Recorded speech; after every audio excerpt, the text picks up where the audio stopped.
Hello there, Alaskans, wherever you are. Welcome to the Must Read Alaska Show. Coming to you from somewhere in Alaska. This is the place where we talk about, you guessed it, Alaska. Where we keep the mainstream media on their toes and where we are standing up for what's right in a world run by leftists. You can find out more by heading over to mustreadalaska.com and also checking out the Must Read Alaska YouTube channel for some really great content. But first, let's get this party started. Well, welcome everybody to the Must Read Alaska show. I'm your host, John Quick, coming to you live from somewhere in Alaska. It is a little bit of a rainy and dreary day, but we hope to have a good one here on the Kenai Peninsula Borough. We had a bit of a doozy last night. If you live on the Kenai Peninsula Borough, from anywhere from Seward to Kenai to Homer, you'll have noticed that last night the Assembly passed a laydown, which means that it was presented to the clerk last minute. They presented a laydown to appoint former Mayor Mike Navarre as the interim mayor with pretty much almost zero public input. They allowed for a little public input at the beginning, but if you were in the meeting, you would have had no idea what was going on, that they were about to appoint an interim mayor. And it's very disheartening. It passed 7-0 with zero public input. Nobody from the public weighed in on if they thought this was appropriate, if they thought that Mike Navarre was a good fit. Obviously, Mike Navarre's got a resume, super long, but the process for appointing him was not ideal. And I think the Kenai Peninsula Borough Assembly is going to see a ridiculous amount of pushback here in the next couple weeks. Might cost a few of them an election. And next time I would just say, err on the side of public input. This would have not have flown. They would have not have done this had a conservative person's name been brought to the table. But since it was Mike Navarre's, they let it slide. So it was unfortunate. Has nothing against Mike Navarre. It was most people are going to be very upset about this because zero public process. But without further ado, we have a very exciting guest. We have Kelly Tshibaka, who's running for U.S. Senate against Lisa Murkowski, and she's been endorsed by President Donald Trump. They had a huge rally up here in Anchorage, I don't know, a couple months back. My timelines are all blur, but it was probably the biggest one of the biggest events ever in Alaska. I was there, and Kelly got a tremendous, thunderous applause. Some say some of the loudest applause in the room outside of President Donald Trump's speech. So without further ado, welcome, Kelly, to the Must Read Alaska show. It's great to be with you, John, and thanks for having me.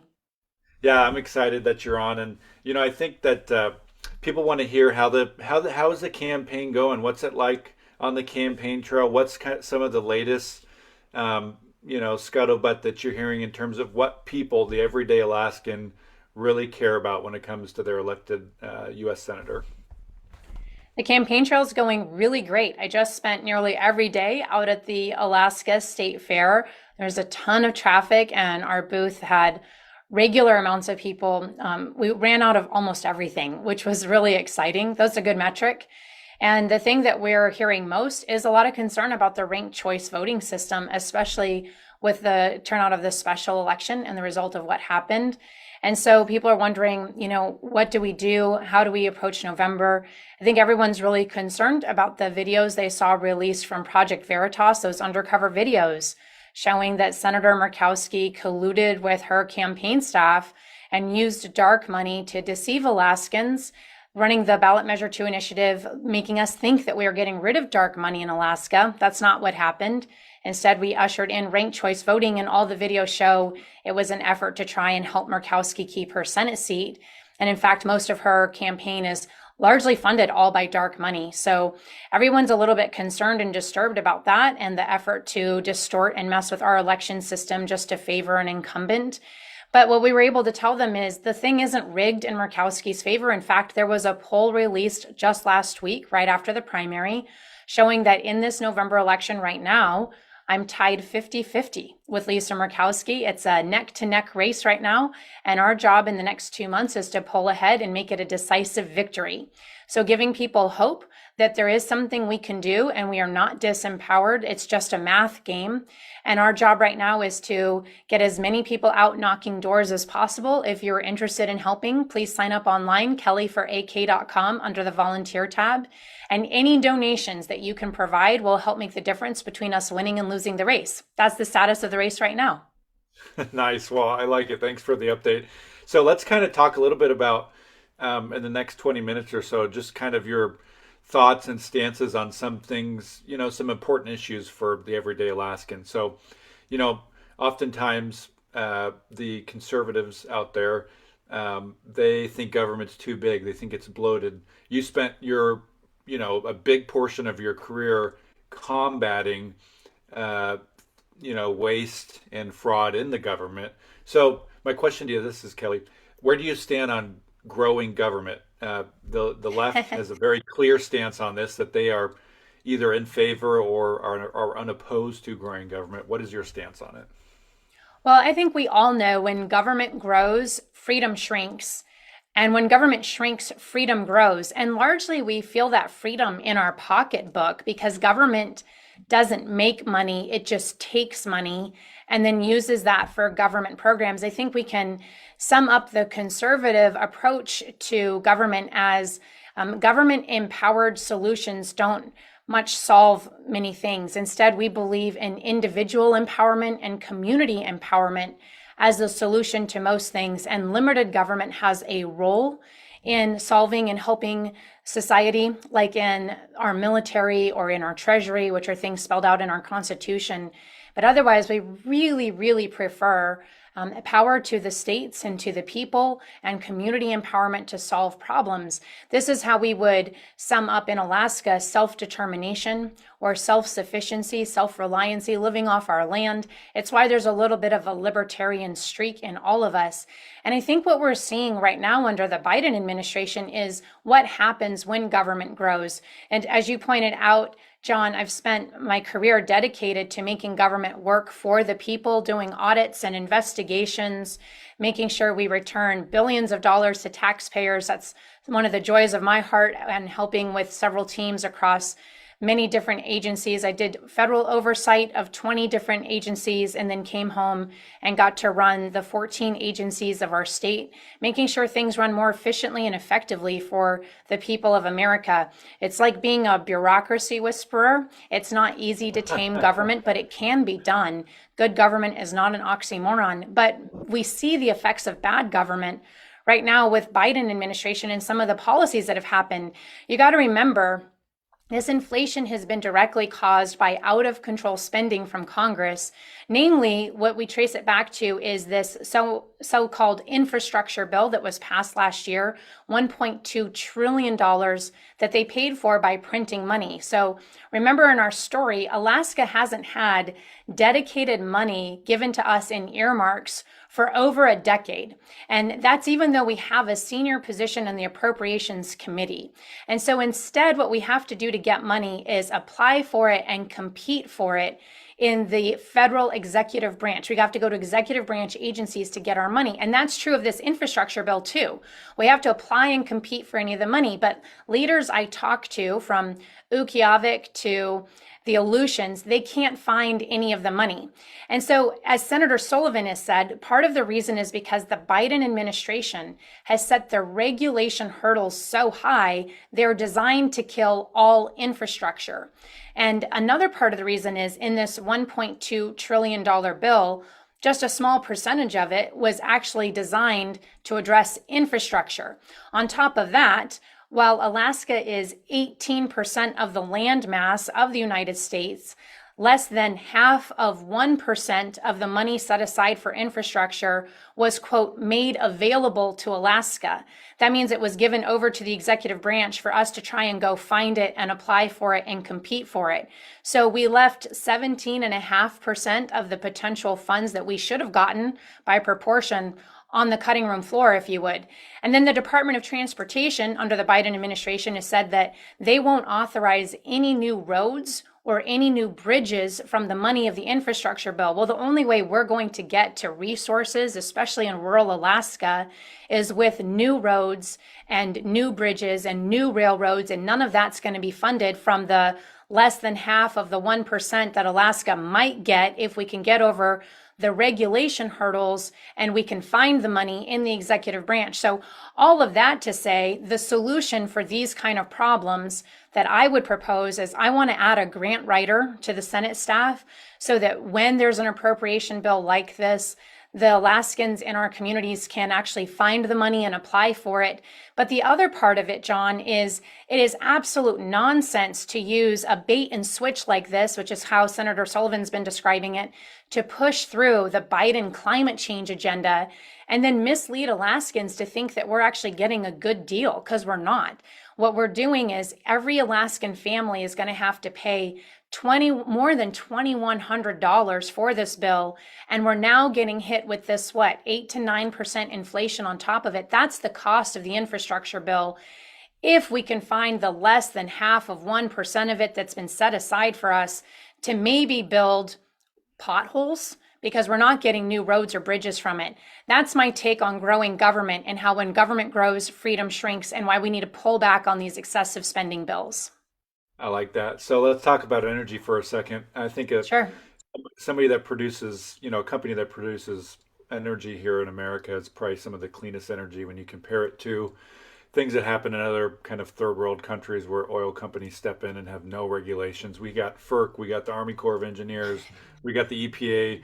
We got to jump through a million hoops to get something done here. It seems like projects like the Pebble Mine and the AKLNG project literally have been on the shelf and sometimes ready to go, sometimes not, sometimes in the process for 20 or 30 years. Where do you stand with energy production specifically as it relates to Alaska? Should we kind of just assume the role of let's wait and see what FERC says, we've got to wait another 10 years, or should we be a little more aggressive? So energy production, we could talk about policy, but really it's a personal story for me. This is why I got into the race. My parents were homeless in Alaska before I was born. That wasn't the plan, but sometimes life doesn't go the way you plan. And it was a job up at Prudhoe Bay that my mom was able to get that enabled them to get into a mobile home and then into their little starter home out in Wasilla. And then they had a little starter Kelly, and our life took off. And I'll never forget watching them struggle to pay the rent and pay the mortgage eventually and put food on the table. And these are the kind of jobs that build Alaskan dreams and make it so that parents can put food on the table and then send their little kid to UAA if they want, which is what happened in our story.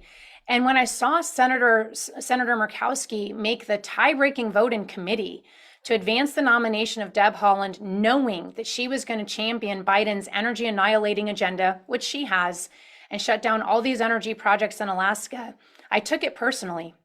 Those are our jobs.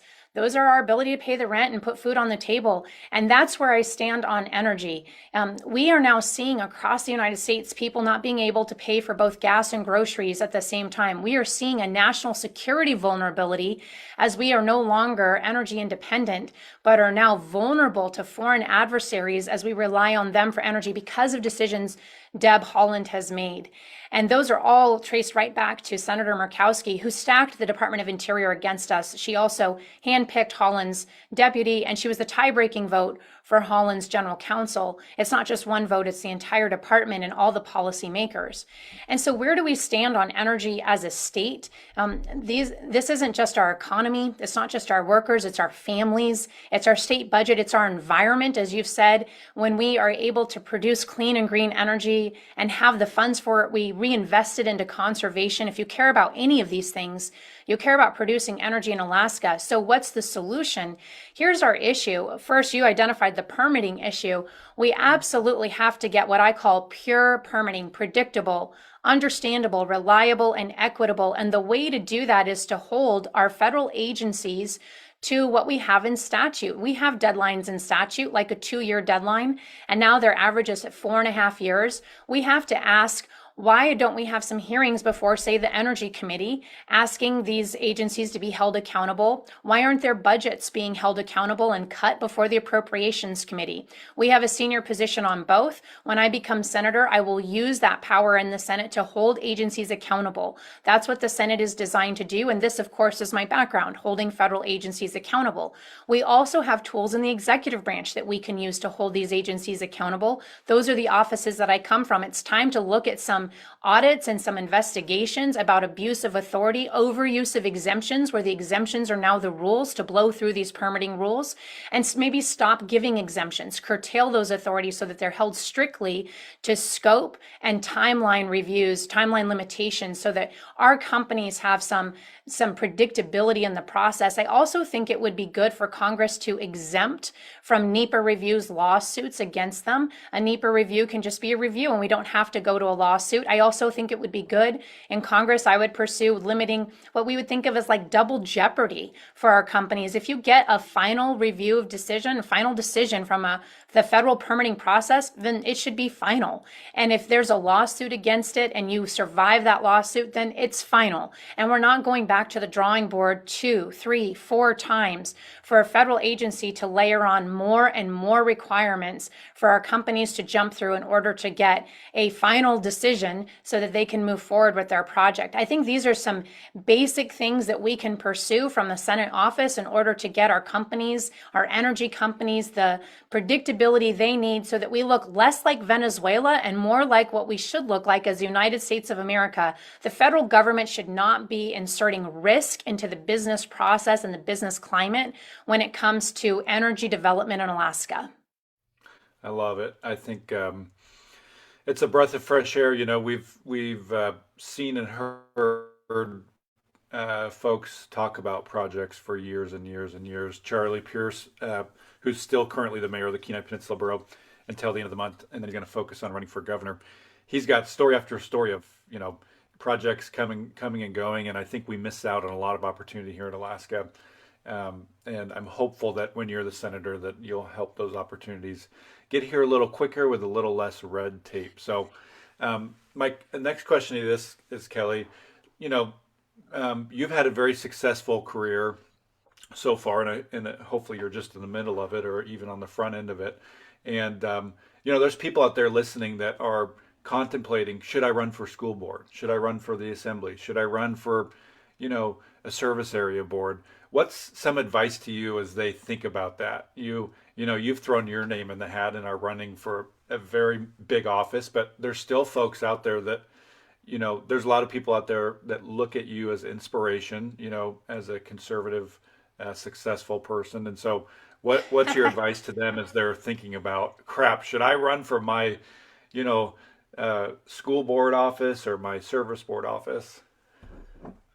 So my advice to everyone is it is time for Alaskans with courage and common sense to rise together and lead our state forward. Imagine how different Alaska would be if people who cared about our community stepped in and said, you know what, it's worth the cost. I take a lot of inspiration from our military service members. It was my dad who inspired me to say, you know what, I'm going to do this. I think that we forget sometimes that we belong to something bigger than ourselves. And our military service members absolutely represent that every day. We belong to a country that we owe a great deal of debt to, and to whom much is given, much is expected. I really believe that. And we've been given a lot by our military service members. Our country is worth fighting for. It's worth serving for. It's worth loving for. And personally, for me, John, when you think about my story, I owe a hell of a lot to Alaskans. I owe a lot to our great state. And that was the talk that we had with our 5 kids when we sat down and we thought about how hard this is going to be, all the mean things people would say, how many people would recognize you and not like you. It's nice and comfortable to live a life of anonymity, but I haven't been called to a life of comfort, and I haven't been given all that I've been given by people who lived a life of comfort. And when you realize that all this is simply paying it forward, people sacrificed a lot that my family would no longer be homeless and rush in Jack Spring Park. I mean, imagine what our story could have been. And they've stayed relatively anonymous. I know their names, but most of Alaska doesn't know the names of the families at the mobile home park, or my dad's union shop workers, or the people at the oil field with my mom who are still friends of ours today. But the fact is, they changed our life. And I'm simply saying thank you. And my dad served in Vietnam, and he had a lot of buddies around him who he owes his life to today. And we're simply saying thank you.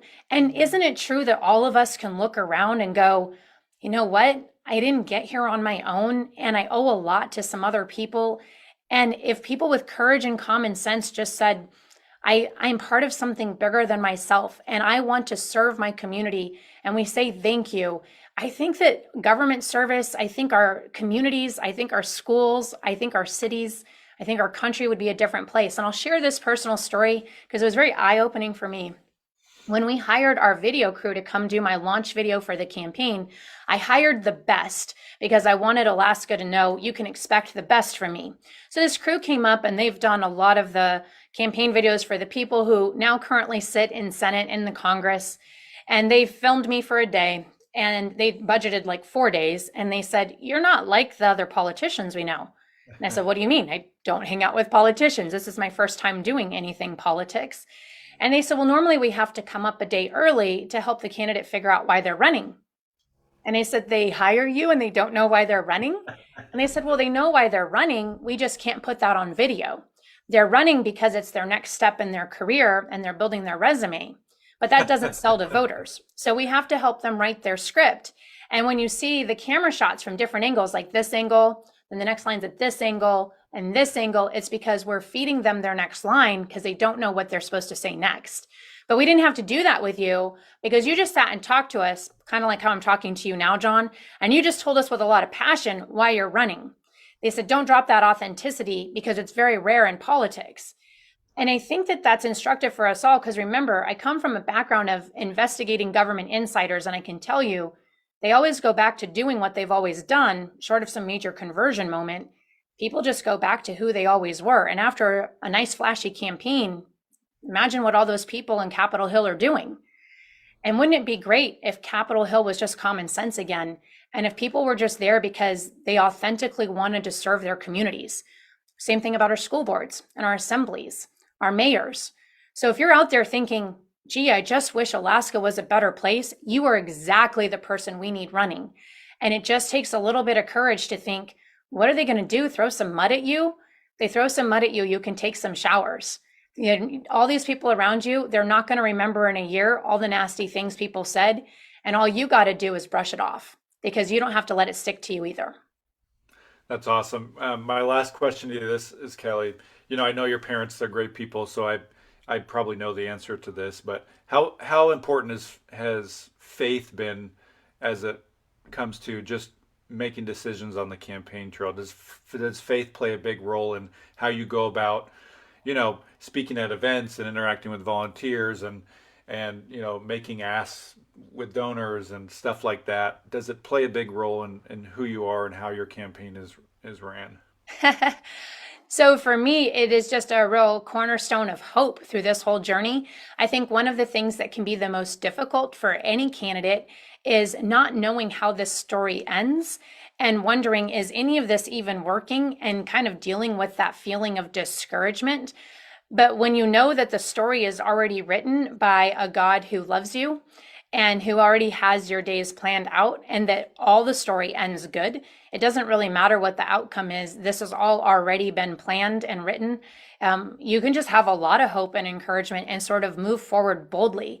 I like to remember what David said when he was faced with, repeated, always he was up against, whether it started in the beginning with a lion and a bear, or moved to a giant, or moved to armies. He always, throughout the Psalms, was just like, if God is for us, who can be against us? And just kind of that feeling of, it doesn't really matter how much money is on the other side, how big the opposition is, who sides with them. It doesn't matter. I'm really confident about the position and the stand that I have, and that I can walk into any unknown situation and I've got total backup all the time. And that's where my hope comes from. And that's where the faith part is. Faith is the evidence of believing when you don't know what the actual outcome is. It's just that confident assurance that everything is going to be fine. And I think that that confidence in and of itself is enough to just make you continue to move forward with that winning goal and literally bring about a win when there otherwise wouldn't be one. Remember in that story of David and Goliath, there was an entire army of trained warriors shaking in their tents, and a teenager went out and said, "I got this." And I really think that sometimes attitude can just make all the difference in the world.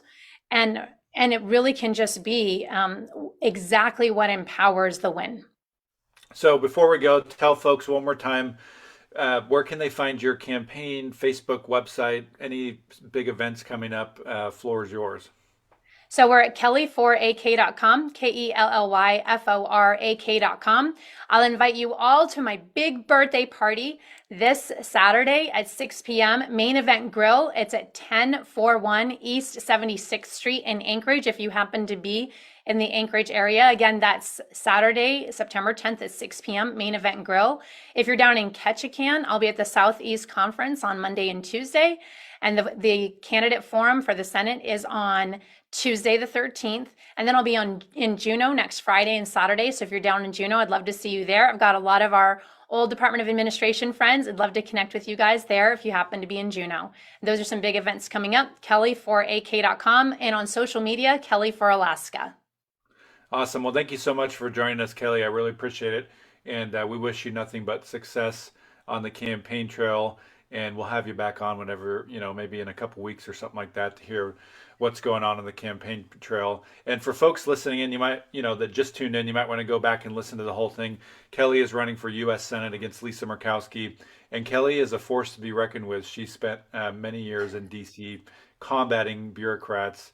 And she's now here in Alaska wanting to stand up for our freedoms as a conservative candidate for U.S. Senate. So, and then for folks that also are just, maybe tuned in halfway through, if you live on the Kenai Peninsula Borough, I'm going to say this one more time because it's very important. The Kenai Peninsula Borough Assembly last night in a laydown, which means that they presented the clerk last minute with something.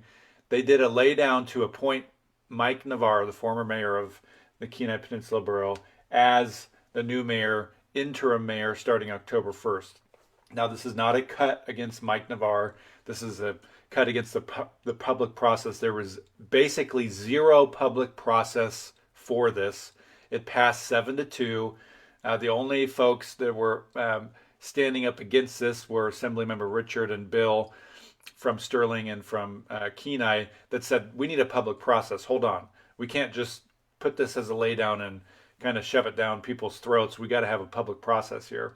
But nobody wanted to listen to them on the assembly. Zero public testimony happened, and they appointed a new interim mayor, which I think is just not great. It's not wise. It's not a good thing to do. The assembly is going to see a ridiculous amount of pushback on this. And I just think that, man, they should have involved the public.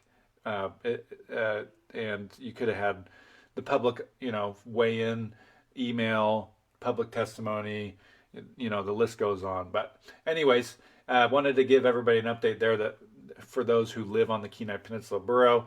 And tomorrow we're going to be on the show, 9 o'clock. You don't want to miss out. I'm going to have a special guest that's running for Kenai City Mayor, which is going to be exciting. So until then, for next time, I'm John Quick signing off from somewhere in Alaska. Thank you so much, Kelly, for joining us. Thank you, John. Have a great day.